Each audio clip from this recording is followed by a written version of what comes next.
Éduquer d'abord, c'est le titre que nous suggère, que nous propose le docteur Nana.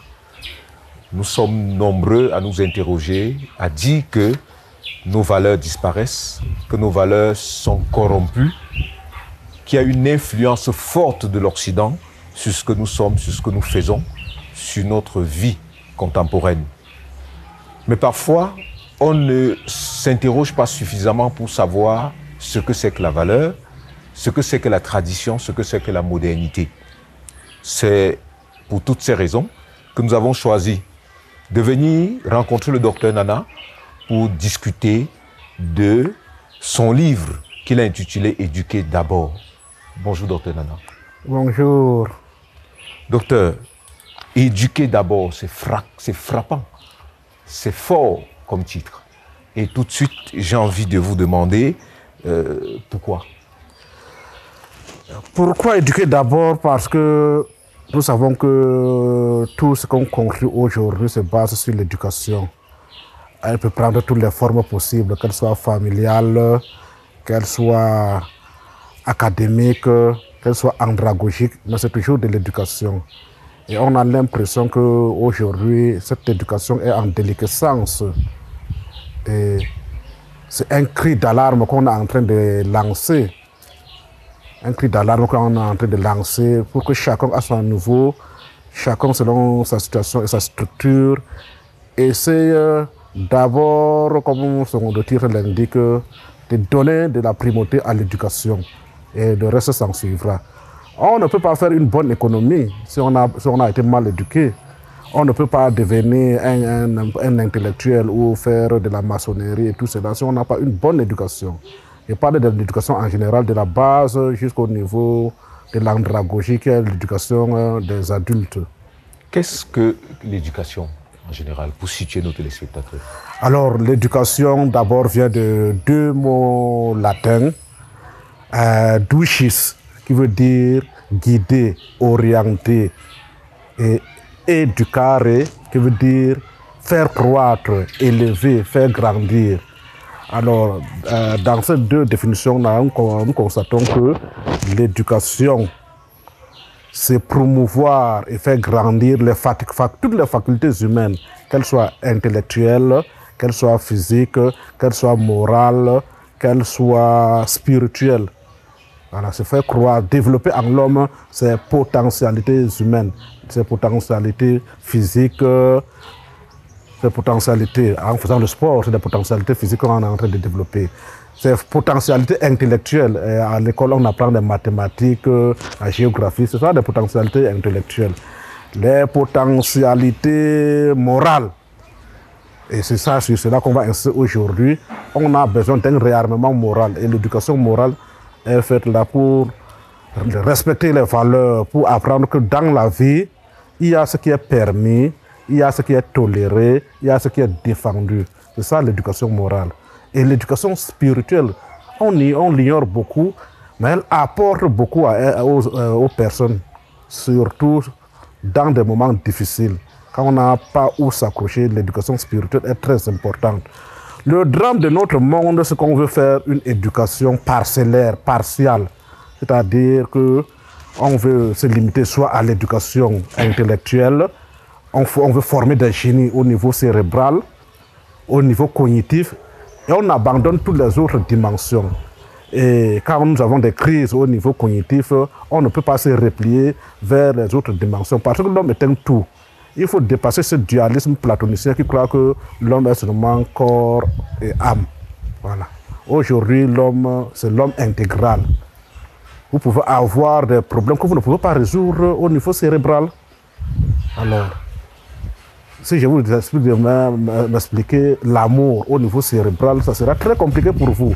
Alors, si vous donnez un petit bisou ou bien vous faites un petit geste d'amour à votre femme, elle le comprend. Voilà. La femme de Einstein a dit que moi, je ne comprends pas la mathématique, mais lui, je le comprends. Docteur Nana, vous sous-titrez votre livre « Entre tradition », l'éducation entre tradition et modernité. C'est quoi la limite entre la tradition et la modernité? Parce qu'aujourd'hui, on a comme un conflit entre les deux concepts? Justement, il y a même comme plus qu'un conflit, on a l'impression qu'il y a un grand fossé entre l'éducation traditionnelle et l'éducation moderne. Alors moi, j'appelle dans ce livre à faire de l'équilibre. Et c'est cette rupture totale qui nous crée tous les problèmes qu'on a aujourd'hui. Les problèmes moraux, les problèmes civilisationnels, les problèmes même d'ordre spirituel aujourd'hui. Alors que si on essayait de faire cet équilibre en faisant recours à certaines valeurs et certaines pratiques traditionnelles et en les contextualisant dans notre monde aujourd'hui, on n'aura plus de repères sûrs, viables. Alors c'est ce qui fait problème aujourd'hui. Alors moi j'appelle à réconcilier ou bien à concilier les deux. C'est possible de les concilier. On peut les concilier. On a tellement pris du retard même. Vous avez vu que les pays qui sont un peu, qu'on appelle en voie d'émergence aujourd'hui, ce sont des pays qui arrivent à concilier la tradition et la modernité. Regardez au Japon, regardez en Inde, regardez tous ces pays émergents-là. Mais nous, en Afrique, on a tellement de problèmes à les concilier et c'est ça qui fait la crise d'identité. Docteur, est-ce qu'on peut oser dire ce que c'est qu'une valeur traditionnelle? Qu'est-ce qu'une valeur traditionnelle? Alors, qu'est-ce que d'abord la valeur, avant de dire qu'est-ce que la traditionnelle? La valeur, c'est ce qui est dit de louange, ce qui est noble, ce qui a de la dignité, ce qu'on peut sacrifier quelque chose pour cela. Par exemple, on peut sacrifier l'agréable pour l'utile, voilà une valeur. Et on peut aller très loin pour faire une échelle de valeurs. Alors, est-ce qu'elle n'est pas relative? Alors, certaines, comme je parle de l'échelle de valeurs, il y a certaines valeurs qui sont relatives. C'est Pascal qui disait il y a des vérités qui sont des vérités chez nous. Au-delà des Pyrénées, c'est des erreurs. Oui. Il y a certaines vérités, parce que c'est contextuel, c'est temporel. Mais il y a des valeurs universelles. Par exemple, le bien, tout le monde sait que le bien est bien universellement. Tout le monde sait que la paix est bien universellement. Il y a des valeurs universelles. Au-delà de certaines contingences historiques, des contingences temporelles, des contingences sociaux, temporelles, culturelles, il y a des valeurs qui transcendent le temps et l'espace. C'est-à-dire que vous soyez au pôle Nord ou au pôle Sud, on sait que le vol est mauvais. Voilà. Que vous soyez au 15e siècle ou au 20e siècle, on sait que le vol est mauvais. C'est une valeur tout simplement donc c'est une valeur universelle. Oui. Parce qu'elle transcende le temps et l'espace. Elle transcende les sociétés. Parce que tout le monde sait que le vol est mauvais. C'est ça qu'on appelle les valeurs universelles et universalisables. Est-ce qu'on peut oser les relativiser? Alors, si on les relativise, on tombe alors dans ce relativisme moral qui fait problème aujourd'hui. Alors si je dis, si maintenant on dit que par exemple le vol est mauvais, et vous dites que non, dans quel contexte on peut voler, et vous dites que non, si on vole 5 millions c'est bien, si on vole 2 milliards, ce n'est pas bon. On vous est en train de tomber dans un relativisme moral. Alors, l'universalité de ces valeurs voudrait qu'on dise que le bien est bien et le mal est mal. Maintenant, revenons sur la valeur traditionnelle. C'est quoi une valeur traditionnelle? Alors, une valeur traditionnelle, c'est une valeur admise dans une tradition donnée, dans une ère socio-culturelle donnée.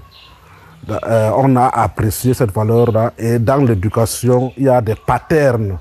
Il y a l'imaginaire collectif qui admet cela comme une valeur. Par exemple, chez le monde romain antique, certaines valeurs comme la bravoure étaient recherchées. Alors c'est ça que la société a, toute société a ses valeurs. C'est qu'elle croit qu'on peut sacrifier. Ses valeurs propres. Voilà, chaque société a des valeurs propres.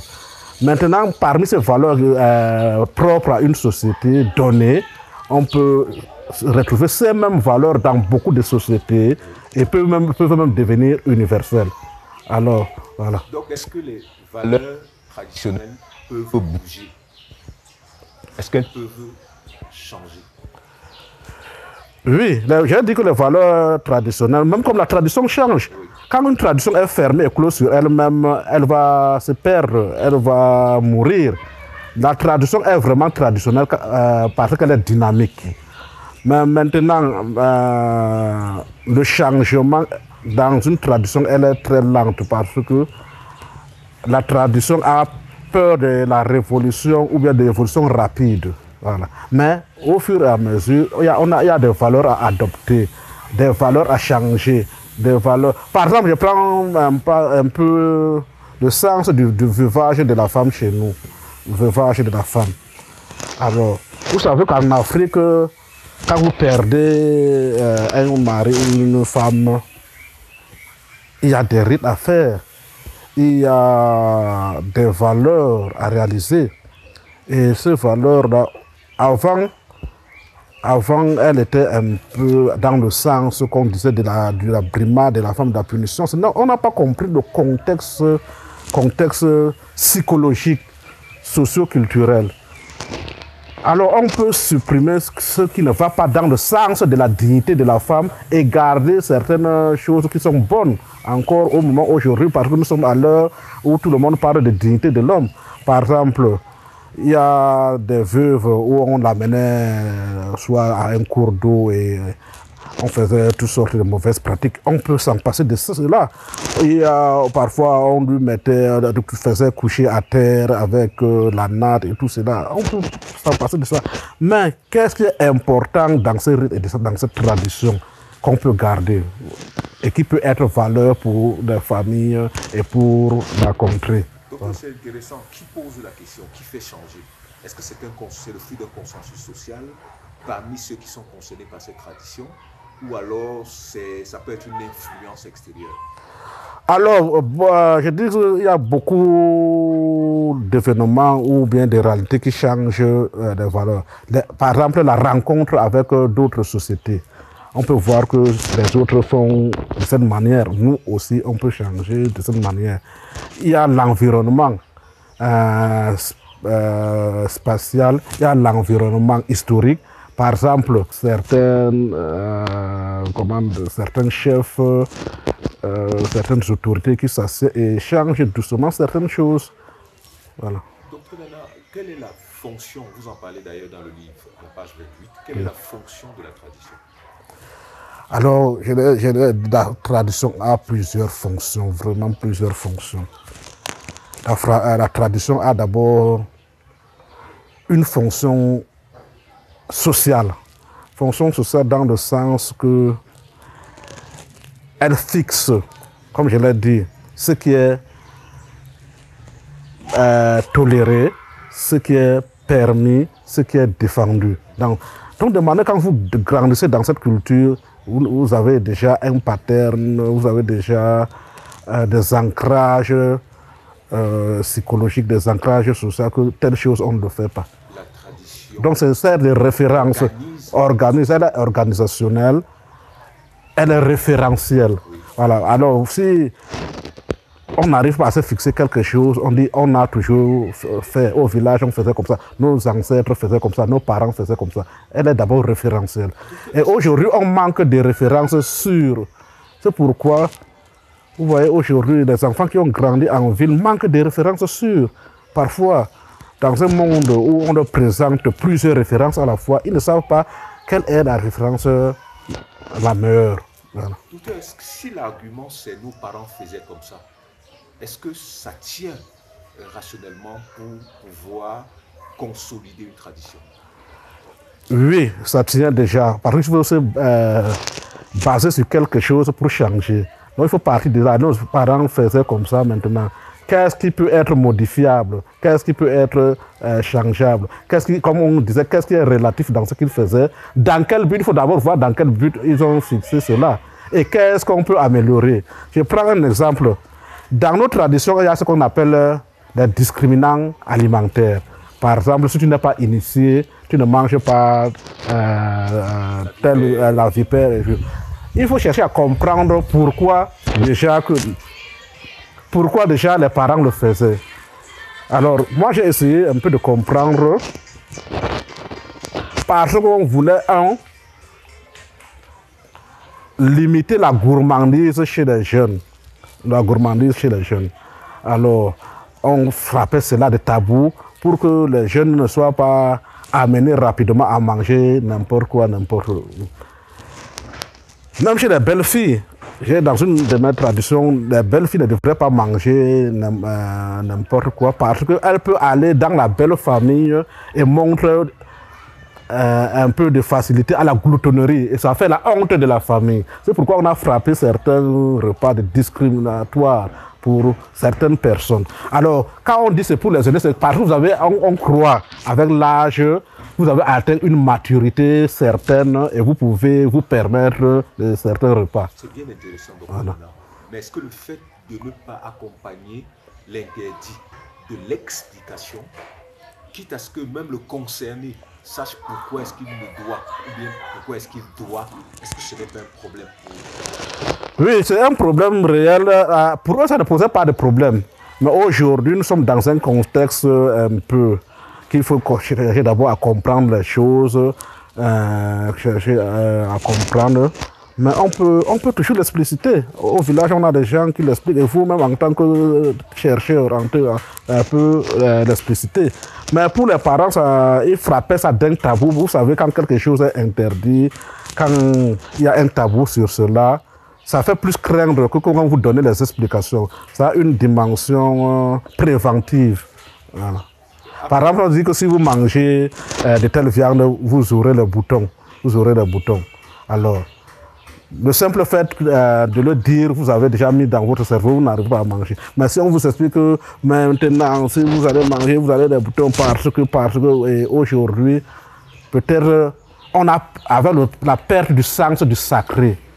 Et le sacré n'est pas ici religieux seulement. Le sacré, il y a plusieurs types de sacré. Il y a le sacré traditionnel. Voilà. Le livre est tellement intéressant que j'ai l'impression qu'on pourrait en parler toute la journée. Parlons de la culture. Et vous parlez de la culture comme l'attribut de l'homme. Oui.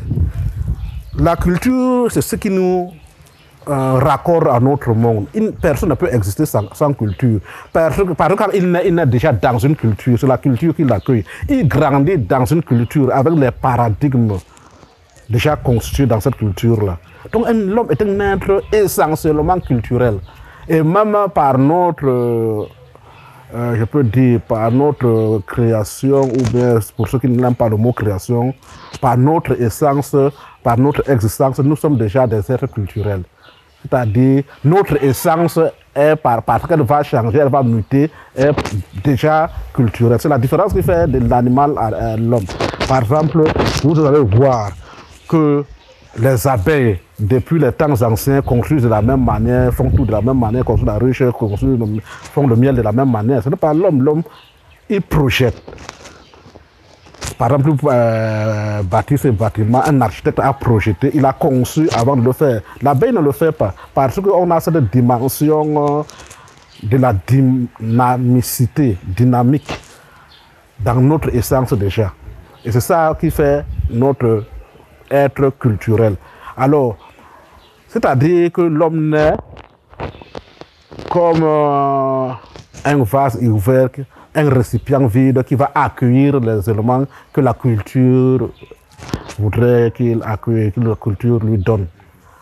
Et la culture est liée nécessairement à un environnement. Oui, la culture c'est un environnement social, un environnement physique, un environnement culturel. La langue, par exemple, c'est le premier élément de la culture. Et quand vous naissez dans une culture donnée, on vous donne les premiers mots que vous accueillez.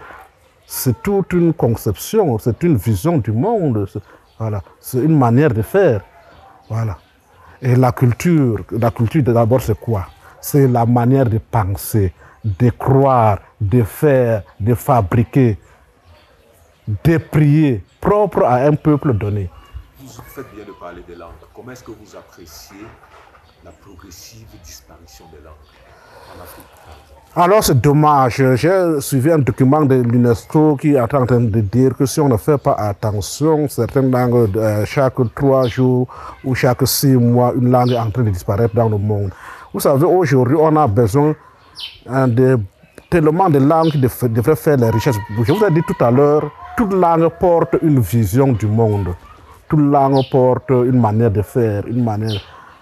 Alors, si une langue disparaît, c'est toute une vision du monde qui est partie, c'est toute une conception de l'univers qui est partie, c'est toute une manière de faire qui est partie.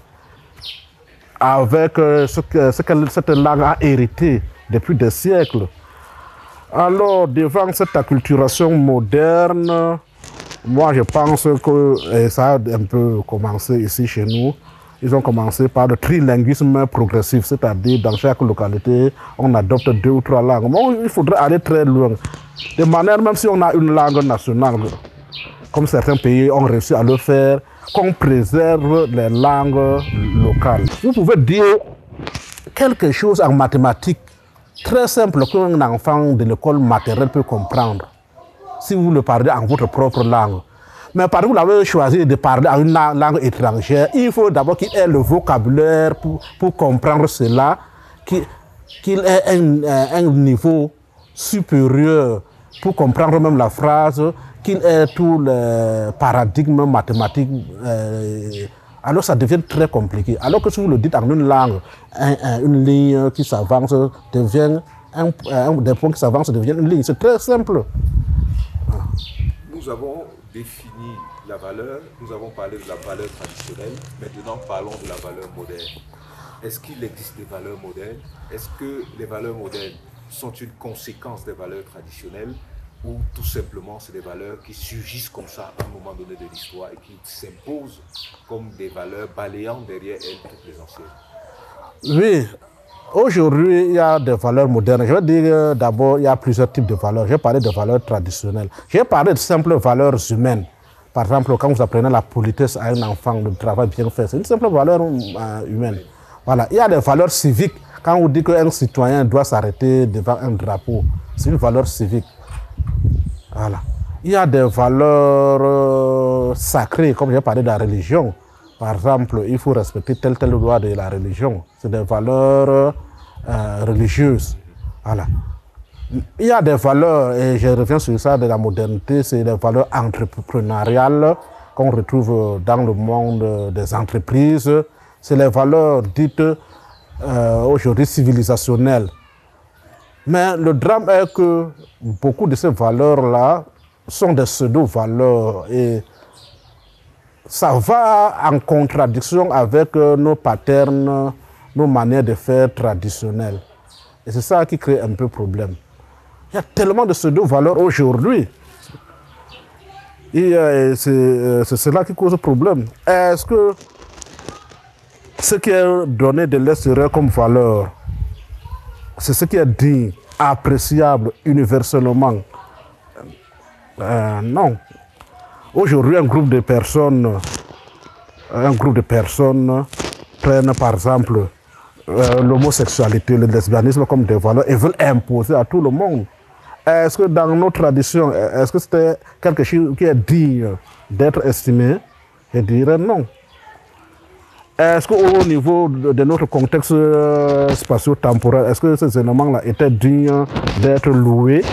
Je dirais non. Comment vous situez, parce que vous parlez de la postmodernité dans votre livre, dans le thème, dans le sens des valeurs, est-ce qu'on peut partir linéairement entre valeurs traditionnelles, valeurs modernes et valeurs postmodernes? Est-ce que ça a du sens? Comment est-ce que vous appréciez la jonction de ces concepts? Voilà, alors, le terme postmoderne est d'abord compliqué et ça varie même des auteurs d'un auteur à l'autre, ce qui fait le problème même de ce terme.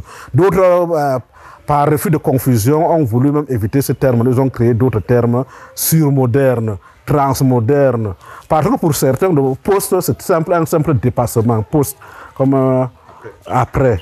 Pour d'autres, c'est une situation de crise. Pour d'autres encore, c'est un retour. C'est un avant moderne. Donc c'est impliqué ce terme postmoderne-là. Mais en général, quand on parle de postmodernité au niveau des valeurs, on a des valeurs africaines qui sont encore même là, comme j'ai dit, le respect des aînés. Voilà une valeur qu'on peut encore inscrire à l'école et qui peut faire la différence aujourd'hui. Savoir que celui-ci est venu avant moi, il a toute une expérience en âge, une expérience de la vie, et il peut me communiquer certaines choses. Voilà. Et c'est ce qui faisait ce que faisaient les parents là, le respect des aînés. On a vu des valeurs traditionnelles comme l'hospitalité. Dans nos villages, il y a des villages qui s'appellent les villages de l'hospitalité. Là, parce qu'on accueillait les gens, les étrangers n'étaient pas mis à côté. Voilà. Il y a les valeurs de solidarité. Dans nos villages, quand quelqu'un avait un problème, c'est tout le village qui était concerné. Quand il y avait 2 au village, c'est tout le village qui était concerné.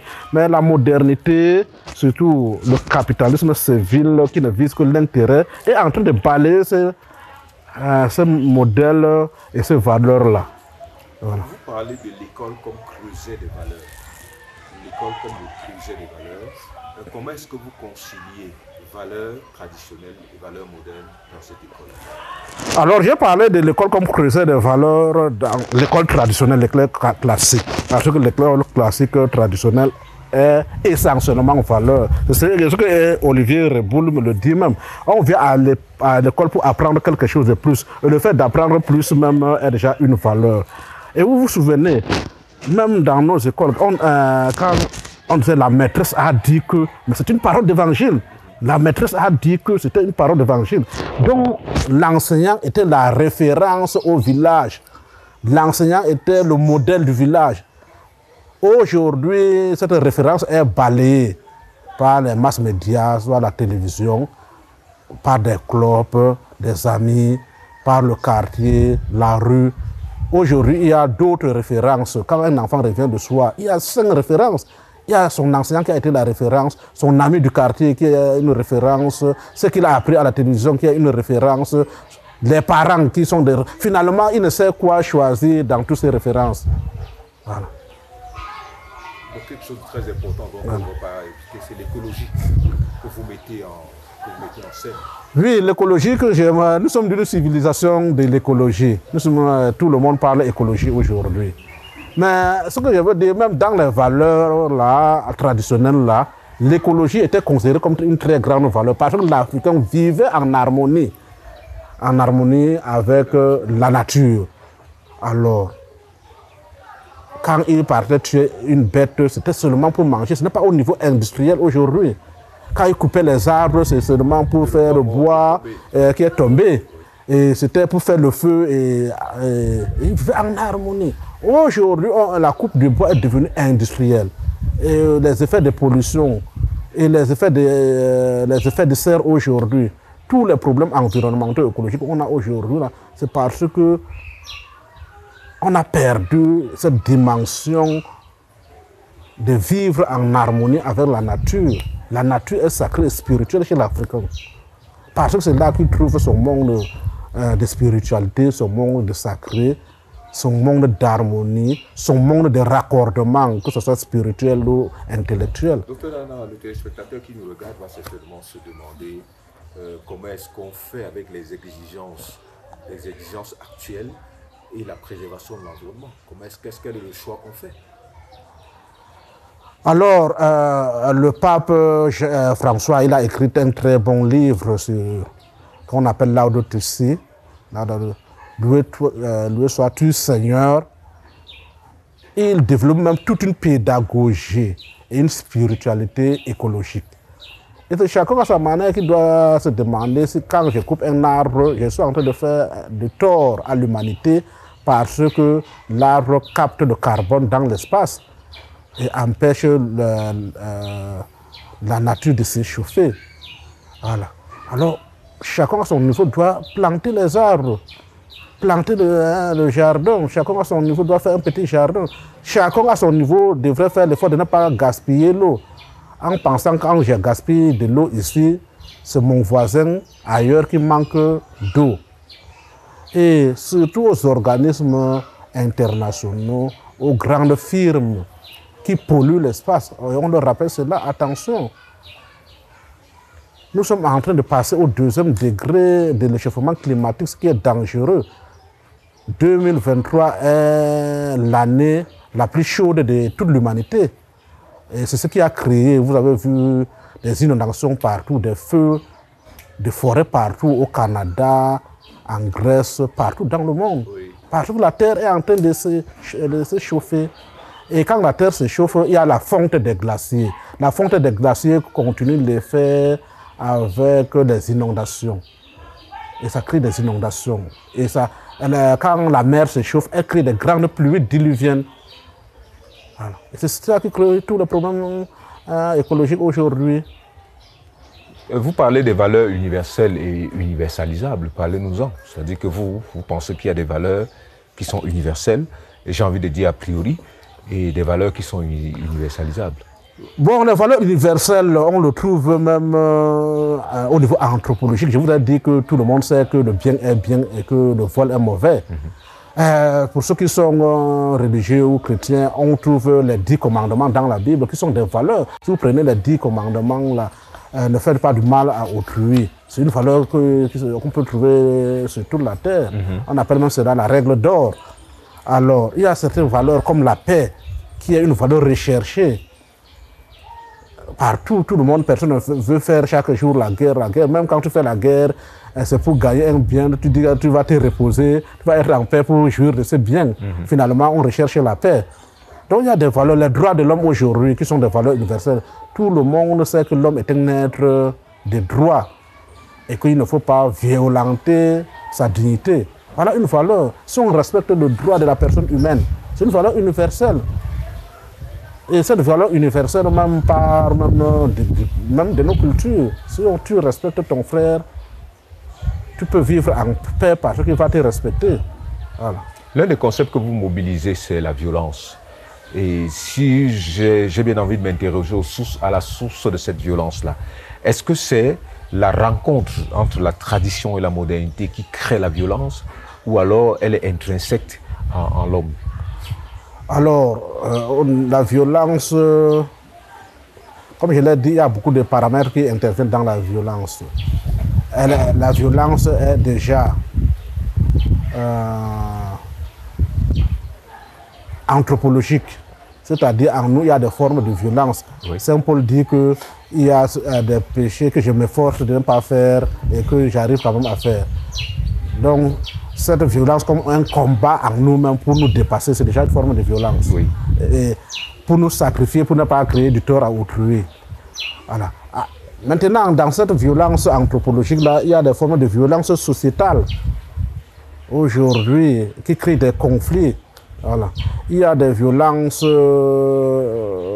politiques. Il y a plusieurs formes de violence. Il y en a tellement. Mais je suis en train de dire que au niveau des cellules, c'est-à-dire au niveau micro, il y a des formes de violence qu'on peut réguler. Par exemple, dans la famille, réguler les conflits en famille, ça peut permettre à la société de mieux aller. Il y a les violences scolaires ou académiques qu'on peut réguler. Et dans mon livre, j'en parle comment on peut réguler certaines violences académiques. Il y a les violences politiques. Voilà. Vous savez que un mot d'ordre, je ne sais pas pourquoi on a pris ce mot d'ordre politique, qui veut la paix prépare la guerre. Voilà. Alors moi j'ai changé dans un article que j'ai écrit dernièrement pour remplacer ce mot d'ordre qui veut la paix prépare la paix. Ou qui veut la paix prépare, au lieu de dire qui veut la paix prépare la guerre et on s'arme pour aller en guerre contre quelqu'un, qui veut la paix prépare la paix, on prend des dispositions pour ne pas déranger l'autre, pour ne pas offusquer l'autre, pour ne pas aller chercher ses propres intérêts chez lui et que ça va générer des conflits. Vous faites bien de parler de la famille. Quelle place pour la famille dans cette régulation de la violence en cette période, en ce moment? Alors, j'ai dit que la place de la famille est capitale. Capitale parce que c'est la cellule de base. Tous les problèmes de violence que nous avons au niveau macro, c'est-à-dire au niveau étatique, c'est des violences parfois familiales non régulées. Alors, si vous avez des parents qui se battent chaque soir à la maison, l'enfant va grandir dans ce climat de violence où il croit que tout s'obtient par la guerre, tout s'obtient par la violence. Voilà. Parce qu'il a grandi dans un climat où papa et maman se faisaient la guerre chaque jour. Et imaginez si c'est une famille, 2 familles, 3 familles. Vous pouvez voir quand ça va s'amplifier. La question que je m'avais posée, c'est on peut se rendre compte, vous et moi, ou bien ceux qui nous regardent, qu'il n'y a plus quelqu'un nécessairement à la maison, surtout dans nos familles africaines, qui s'occupe des enfants. Quand ils rentrent de l'école, les parents ne sont pas là. Quand ils partent le matin, c'est à peine si on les voit. Ils ont pour éducateur la télé, les réseaux sociaux. Comment est-ce qu'on fait pour réadapter l'éducation pour qu'elle soit capable d'atténuer la violence chez les plus jeunes aujourd'hui? Alors, je pense que dans mon article, je suis en train de parler, mais il y a un couple qui fait dans l'éducation des familles qui m'a aussi demandé un article et j'ai aussi commis un article dans ce sens aujourd'hui. Alors, j'ai pris essentiellement la ville de Douala, où la famille est essentiellement schizophrène, c'est-à-dire avec les moyens que la famille a, elle doit s'occuper et de son instance de vie, c'est-à-dire chercher à résoudre tous les problèmes. Elle n'a pas les moyens, le père doit aller au travail, la maman au travail, on cherche une nounou ou comment vous appelez, et personne, qui rentre très tard, même à 20h. 20h, 21h, 22h, et personne ne s'occupe des enfants à la maison. Bon, j'ai essayé de dire vraiment, on ne doit pas sacrifier l'éducation des enfants pour des problèmes d'ordre matériel. Ce qu'il faut faire, c'est plus de présence, qu'il y ait plus de présence d'un des deux parents à la maison. Donc je pense qu'il faut que les parents s'accordent plus de présence. Si le père n'est pas là, que la maman fait l'effort d'être là. Si la maman n'est pas là, surtout le week-end. Je vous raconte une petite histoire que j'ai lue quelque part aussi. C'est un papa qui n'était jamais à la maison. Il est toujours parti, soit pour des missions, soit pour le travail. Et la fille devrait faire un anniversaire. Et elle part voir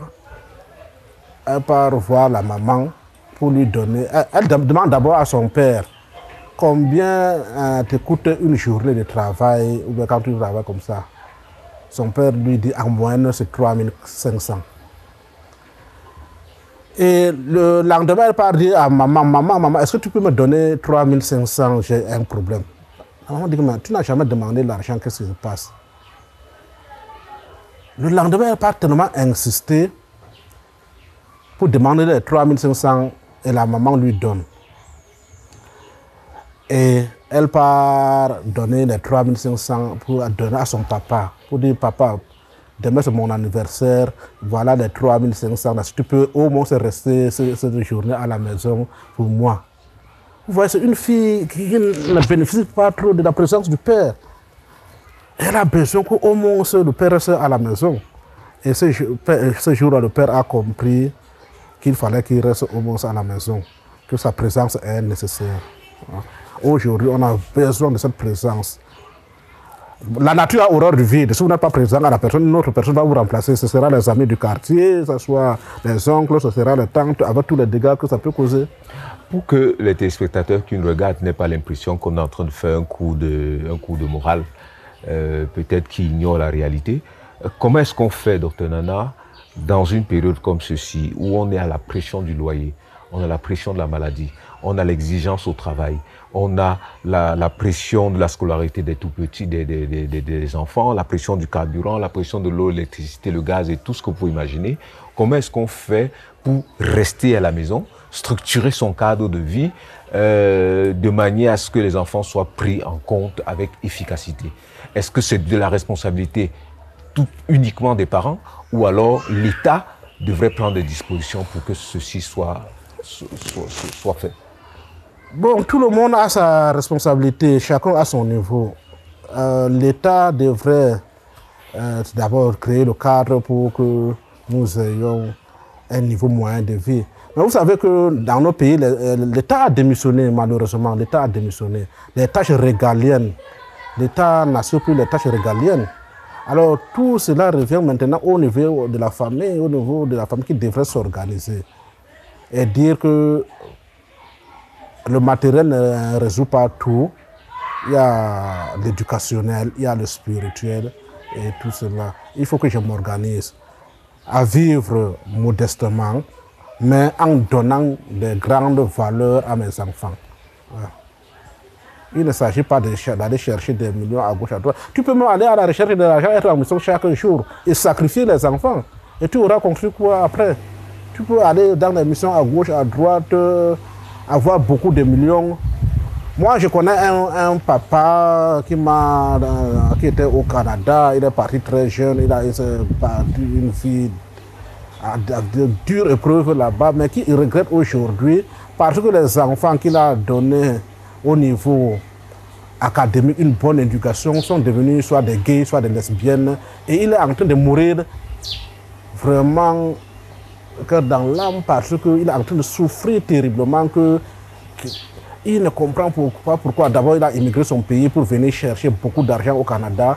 Et au soir de sa vie, il constate que s'il restait même au Cameroun avec peu de moyens, il aurait bien éduqué ses enfants qui sont malheureusement devenus gays, malheureusement devenus lesbiennes et tout cela. Est-ce que l'ouverture au monde est un problème pour les valeurs? Non, je dirais d'emblée que l'ouverture au monde n'est pas un problème. Personne aujourd'hui ne peut vivre en autarcie. On ne peut pas, le monde est devenu un village planétaire. Mais il faut avoir quand vous ouvrez chez quelqu'un, il faut avoir vos propres convictions fortes.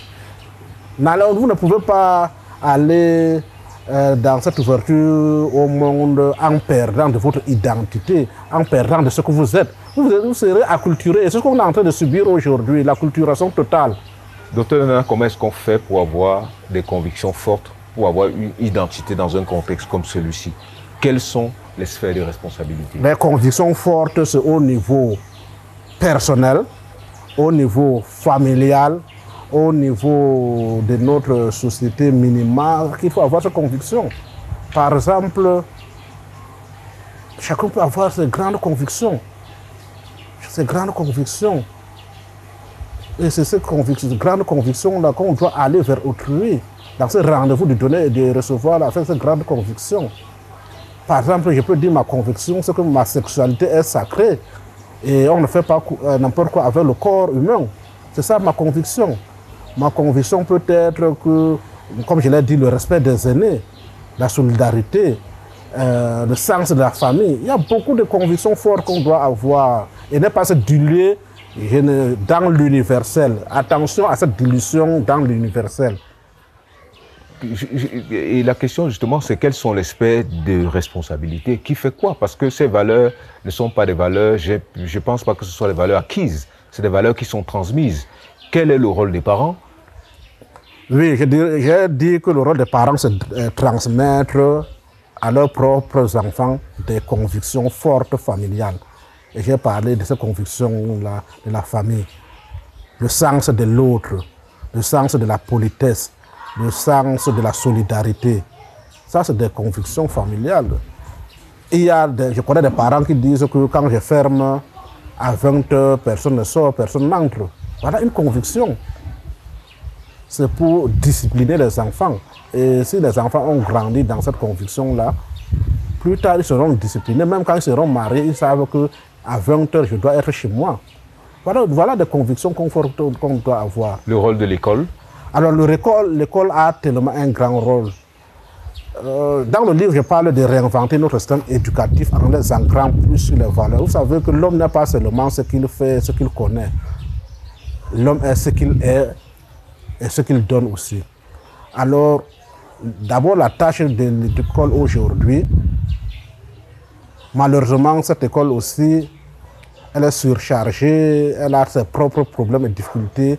Elle ne se base qu'à enseigner. L'école devrait aller au-delà d'enseigner. Et l'école a été toujours au-delà d'enseigner. L'école n'est pas seulement pour les mathématiques, pour enseigner la géographie et pour tout cela. L'école d'abord à travers l'État. L'école d'abord à travers l'État doit se bâtir d'abord un but, une finalité. C'est-à-dire une finalité, parce que dans l'école on a ce qu'on appelle finalité ultime. Quel type d'homme on veut bâtir? Par exemple, quel Camerounais voulons-nous bâtir? Voilà la première tâche de l'État. Définir les grandes lignes de l'éducation, quel type d'homme on va bâtir. Maintenant, à travers ce profil d'homme, quel programme qu'on met en jeu pour atteindre ce projet d'homme qu'on veut bâtir. Et à partir de là, on fixe un programme. On a l'impression qu'on fait une navigation à vue. Les États généraux de 1998 ont essayé de baliser, mais les politiques n'ont pas suivi. Les politiques n'ont pas suivi. Donc il faut d'abord définir quel type d'homme on veut bâtir. Et à part de ça, quels sont les outils et les moyens pour le faire? Et quelles sont les structures qu'on peut mettre en jeu pour y arriver? Voilà le rôle de l'État. L'une des motivations qui a conduit le livre a été certainement l'influence de la colonisation. Qu'est-ce que vous dites aux jeunes qui vous regardent, aux parents qui vous regardent, en dehors des structures étatiques, pour se libérer de cette influence-là? Dans un livre que je suis en train de publier maintenant, qui est déjà à l'imprimerie, on a discuté avec un professeur de l'Université catholique ici.